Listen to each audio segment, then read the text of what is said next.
shohim regjistrimet në ditarin e bankës Arktime në programin ton Eloj. Për të vazhduar, klikojmë dhe kalojmë tek faqja e linqeve dhe këtu në krahun e majt zgjedhim banka Arktime dhe sigurisht që hapat një ditar që është në një rresh për të shtuar hap pas hapi sipas dokumenteve që disponohet.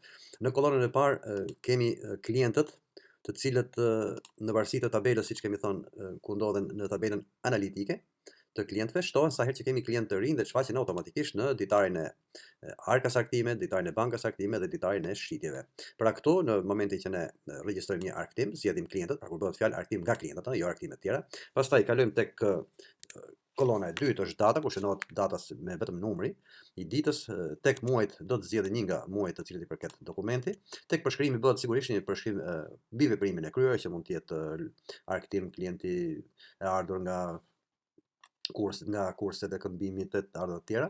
Pastaj tek kolona banka, këtu mund të zgjidhni një nga llojet e bankave me të cilët ju punoni, ose pra që janë dokumentet që përkasin së cilës bank.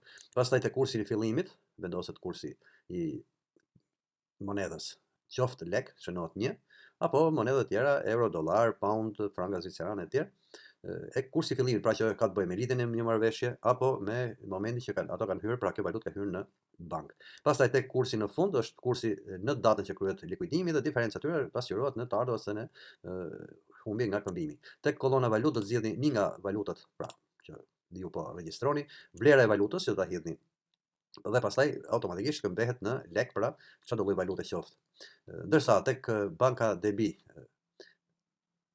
humbje nga këmbimi, të ardhura nga këmbimi janë llogari që rriten në mënyrë automatike, pra janë të formalizuara. Tek kolona llogari do të zgjidhni një nga llogaritë që kreditohet dhe në fund vlera në kredi është llogaritur pra në mënyrë automatike.